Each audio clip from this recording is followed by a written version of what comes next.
welcome to the deep dive, everyone. We're doing something a little different for this deep dive. Ooh. This one's going to be festive. Okay. Yeah. So we're going to be unwrapping Christmas, Sounds fine. exploring all the cool history and traditions behind it. We're going way deeper than just like the surface level stuff everyone already knows. Yeah. We got all sorts of sources ready to go. Yeah. We're going to cover everything from like the story of the birth of Jesus to the evolution of Santa, even the surprising origins of Christmas trees, carols, and the whole gift-giving thing. Wow. That's a lot to unpack. That's quite the range. Right. And we'll even like peek into how Christmas is celebrated all over the world. That sounds fascinating. I know, right? So much packed into one holiday. Yeah, definitely. Okay. So before we get totally lost in a winter wonderland of information here, Right. let's rewind the clock a bit. Okay. Like way back before Christmas was even a thing. What was going on back then that could have set the stage for, for this whole global celebration? Way before December 25th was connected with Christmas, the winter solstice was already like a super important thing for people all around the world. The winter solstice. Yeah. Yeah. You know, it's the shortest day of the year when it feels like darkness is in charge. Right. People would observe it with like feasts and giving gifts and even burning these symbolic logs. Burning logs, huh? Yeah.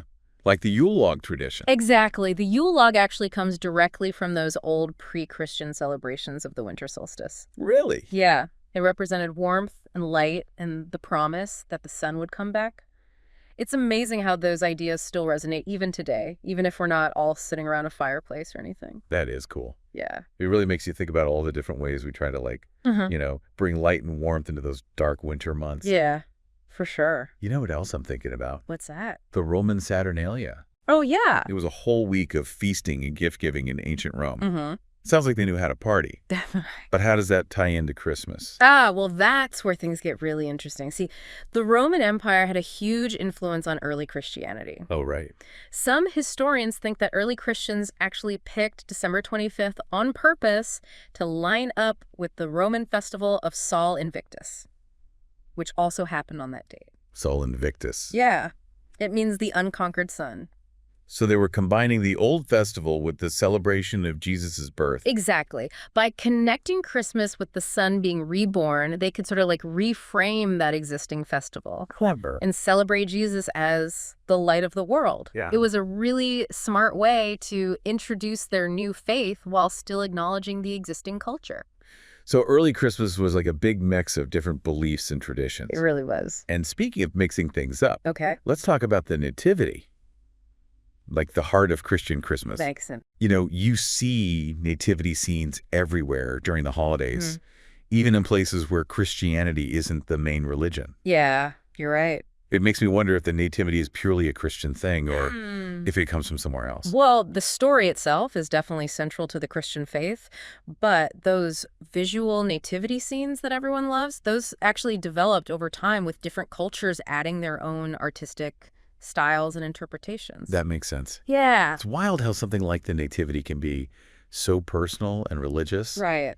And yet also so universal and recognizable. It really is. Oh, and we can't forget the Star of Bethlehem. Yeah. It seems so simple, but it means so much. Yeah, it really does. From guiding the wise men to representing hope and divine guidance. Speaking of guidance, Yeah. we need to talk about Santa Claus. Mm-hmm. You know, everyone knows the jolly old elf with the flying reindeer and the chimney thing. Yep. But his story feels a lot more like a fairy tale than the nativity story. It does. So where do you think it all started? That's what we're going to find out. Let's break it down then. The legend of Santa can actually be traced back to St. Nicholas. St. Nicholas. He was a 4th century Greek bishop who was famous for being amazingly generous, especially to children. I remember those stories about St. Nicholas leaving coins and shoes. Exactly. It's crazy how those little acts of kindness turned into this huge global thing. It's pretty incredible. And then those acts of kindness evolved into this legend of Santa Claus in the Netherlands. He traveled around by boat, giving gifts to kids who were good. By boat. Yeah. Interesting. And then in the 19th century, the poem A Visit from St. Nicholas came out. 'Twas the night before Christmas. That's the one. That poem really solidified the image of Santa Claus as this jolly gift giver that we all know today. Right. 'Twas the night before Christmas. The stockings were hung by the chimney with care. That's like Christmas in a nutshell. It really is. You know what's interesting, though? Did you know that Coca-Cola actually played a big role in shaping how we see Santa today? It's true. Yeah, in the 1930s, Coca-Cola ran all these ads with a chubby, cheerful Santa wearing that bright red suit and white beard that we all know. They never do that. And that image just stuck. It became like the ultimate Santa Claus for tons of people. Wow, so a marketing campaign can actually have a huge impact on our culture. It's pretty mind-blowing, isn't it? Who would have thought that a soda company helped shape our whole vision of Christmas? It really makes you think about all the things that influence how we understand traditions. It does. Okay, but before we, go too deep on that, let's switch gears and talk about Christmas trees. They're everywhere during the holidays. They are. But even those giant evergreen trees have a backstory that goes way beyond ornaments and tinsel. You're right about that. Evergreen trees have deep roots in those pre-Christian winter solstice celebrations, just like the Yule log. They've been important to people for centuries. Why were they so important, though? What did they symbolize back then? Well, they were seen as symbols of life and strength and light, especially during that dark time of year. Think about it.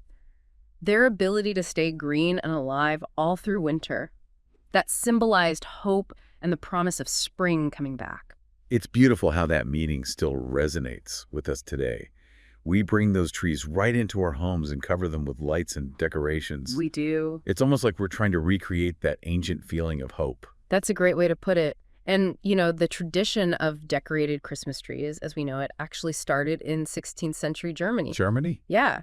It's believed that Martin Luther, the guy who started the Protestant Reformation, was one of the first people to put candles on a tree to symbolize the light of Christ coming into the world. Wow. So from candles to electric lights, the Christmas tree has really come a long way. It has. And it didn't take long for that tradition to spread all over Europe and then to the rest of the world. Yeah. Now Christmas trees are like a universal symbol of the holidays. From pagan rituals to the centerpieces in our homes, that's quite a journey for a tree. It really is. But what about the music of Christmas? We can't talk about the holidays without talking about those catchy carols. You're right about that. They fill the air this time of year. Their history is just as rich and complicated as all these other traditions we've been talking about. It is. And you might be surprised to hear that they weren't always about baby Jesus and snow. Wait, really? I always thought carols were all about the Christmas story. Like, that's what they are. Well, believe it or not, early carols were actually lively dance tunes. And they weren't even always about Christmas. Wow, I had no idea. The word carol used to refer to a circle dance with singing. Interesting. So how did those dance songs turn into the heartwarming Christmas songs we know today? That's a good question. They're so different. Well, over time, they started to include more religious themes and stories that reflected the Christmas story. Okay. They became a way to celebrate Jesus's birth and to spread joy and to think about what the holiday really means. So they evolved over time, just like all the other traditions. Exactly. And by the 19th century, the Victorian era was really into carols. That's when a lot of the classics that we sing today were written. Really? So when we're singing Silent Night or Oh Holy Night while we're decorating our trees, we're actually taking part in a tradition that was shaped by the Victorians. Exactly. The 19th century was a golden age for Christmas carols. It's when so many of these beloved songs were born. That's amazing. It is. It's incredible how much Christmas traditions changed during that time. It seems like the Victorians really knew how to add that magic and sentimentality to the holidays. They did. Speaking of sentimentality, we can't forget about gifts. Oh, no. Of course not. It's such a sweet part of the holiday, the giving and sharing. Yeah. But it also gets so tangled up with all the commercialism of Christmas. It's true. It's like this tug of war between being truly generous and just feeling pressured to buy a ton of stuff. Yeah. I bet a lot of our listeners can relate to that. I think so. So where does the tradition of gift giving come from? Well, giving gifts goes way back to ancient customs and also to the story of the wise men giving gifts to baby Jesus. It's about showing love and appreciation and sharing with others. It's about those moments when you give someone the perfect gift and you can see how much they love it. Yeah. That's pure Christmas magic. It is. But then there's the other side of it. The pressure to buy the newest gadgets, the never-ending lists, the Black Friday craziness. Sometimes it feels like the real meaning of giving gets buried under all the shopping bags and wrapping paper. It does. It's like we're always being told that we need to spend a fortune to prove that we love people. Yeah. But I think most people really want something more meaningful. I think you're right. And luckily, there are signs that people are starting to push back against all that consumerism and are rediscovering what giving is really about. Oh, good. Yeah. What do you mean? Well, people are choosing to spend money on experiences instead of stuff now. They'd rather make memories with loved ones than just buy more things. That makes sense. Right. And there's also a bigger focus on supporting small businesses and buying handmade or sustainable things. People are thinking more about the impact of their choices. That's good to hear. It is. And of course, there's charitable giving. That's a huge part of the holidays. Right. Donating to a cause you care about or volunteering your time. Exactly. That's a fantastic way to celebrate the real spirit of Christmas. It's all about helping others. It's a reminder that the best gifts aren't always physical things. Sometimes the best gifts are your time, your presence, your love. That's beautiful. And those gifts are really what the Christmas story is all about. It's a message of hope and love and peace, which are more valuable than anything you can buy. Absolutely. Well, we've covered a lot of ground in this first part of our Christmas deep dive. We've gone all the way from ancient rituals to the story of the Nativity, and we even explored how a soda company influenced how we see Christmas today. That's quite a journey. It is. But that's just the beginning. Stay tuned, because in the next part of our deep dive, we'll explore even more amazing aspects of Christmas. We'll talk about how carols have changed and the whole debate about whether Christmas is too commercialized these days. Looking forward to it. We'll be right back. Welcome back to our Christmas deep dive. We were just talking about how people celebrate Christmas so differently all over the world. I know, it's amazing, right? Yeah. German Christmas markets, Japanese fried chicken. Yeah. It's crazy how this one holiday has been adopted and changed by so many cultures. It really is. It's like Christmas has this power to bring people together. It does. Even with all the differences, it seems like it taps into something we all share. What do you mean? That desire to connect and celebrate. You're so right. It shows how much staying power this holiday has. Even with all the commercial stuff, those basic themes of hope, generosity, and togetherness really speak to people everywhere. It doesn't matter how they celebrate. It's true. Speaking of things that speak to us, Okay. let's talk about the symbolism of Christmas. The whole holiday is full of these meaningful images, from the nativity scene to all the twinkling lights everywhere. It's true. Those symbols are way more than just decorations. They're like these visual reminders of what Christmas is really about. Take the evergreen tree, for example. It stays green and strong all through winter. Right. So it's long been a symbol of life, resilience, and hope. It's like a symbol of never giving up. Yeah. Even when it's cold and dark, life still finds a way. Exactly. And in the Christian tradition, the Christmas tree is often seen as a symbol of the tree of life. The tree of life. And the promise of eternal life through Christ. And then there are all the twinkling lights. Yeah. There's just something magical about them. No. Those lights represent Christ coming into the world as the light of the world. It's the victory of light over darkness. It's a beautiful idea. It's a powerful one. It speaks to the hope and joy that Christmas brings. So true. And of course, we can't forget about the nativity scene. Right. So many people have them in their homes during Christmas. Yeah. It reminds us that the holiday started in a humble, simple way. The nativity scene shows the birth of Jesus right. It reminds us that God became human and came to earth. It's a message of peace and goodwill. It's like a visual representation of the whole Christmas story. Exactly. Oh, and we can't forget about the Star of Bethlehem either. It led the wise men to the baby Jesus. Yes. Such a simple symbol, but so important. I know, right? It seems small, but it carries so much meaning. It really does. It represents divine guidance, hope, and the fulfillment of prophecy. Wow. It's like a guiding light leading us toward a better future. It's amazing how these symbols have been passed down for generations. I know. And they can still touch us today. Yeah, they connect us to what Christmas really means, even if we don't always realize it. Totally. Okay, speaking of connections, let's get back to Christmas carols. Oh, yes. They're the soundtrack of Christmas. They are. And their story is just as interesting as all the other traditions we've talked about. I'm still a little hung up on how they weren't always about Christmas. I know, it's surprising, right? But the word carol actually used to describe a lively dance tune. A dance tune. Yeah, and it didn't even have to be about any particular holiday. Wow, so how did they turn into the Christmas songs we know and love today?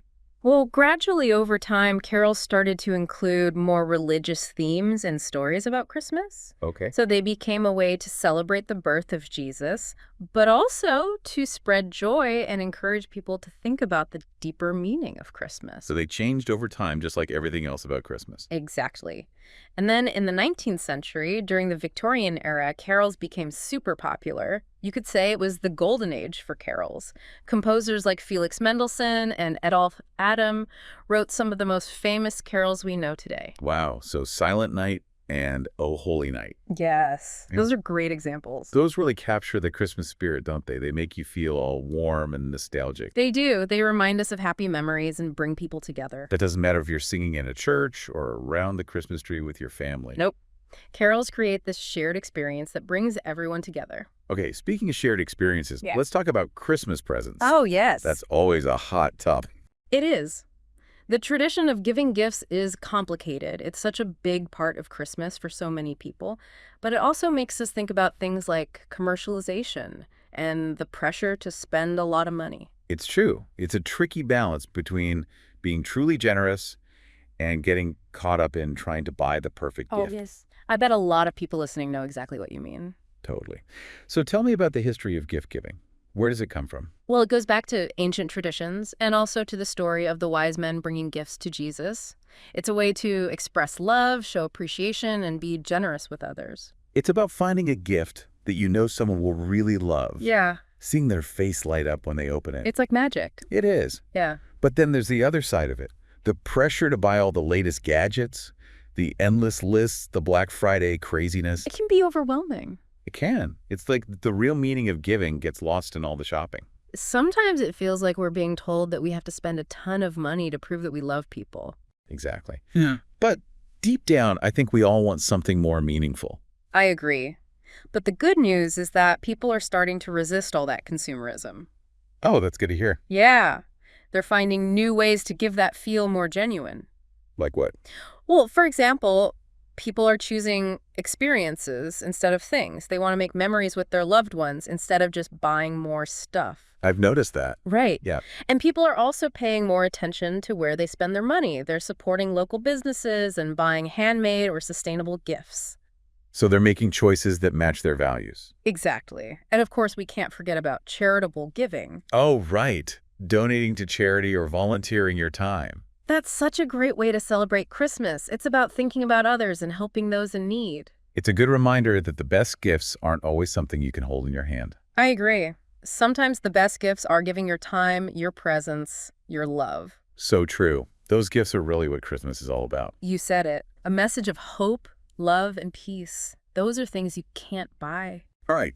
Welcome back, everyone, for the final part of our Christmas deep dive. It's been quite a journey so far. It has. We've traveled through centuries of history Explored how all these traditions came to be. and unwrapped all the symbolism that makes Christmas so special. We dug deep into the ancient roots of Christmas and uncovered the fascinating stories behind icons like Santa Claus. And we even talked about how modern commercialism has affected this beloved holiday. Right. So Now let's focus on the present. Yeah. Like, how has Christmas changed to fit into the modern world? What challenges does it face as a global celebration?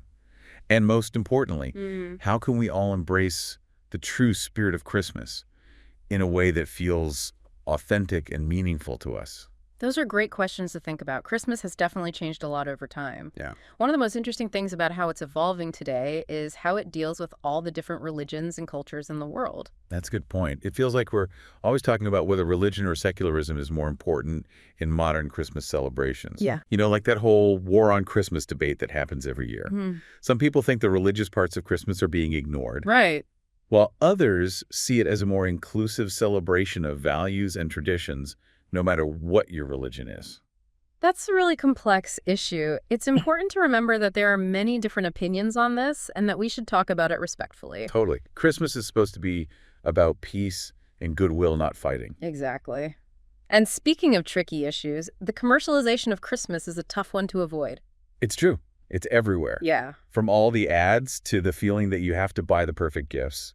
The commercial side of Christmas can definitely be overwhelming, but there are people who are pushing back against it. They're finding new ways to celebrate that are more meaningful. I've noticed that too. Like, people choosing experiences over material goods. Yeah.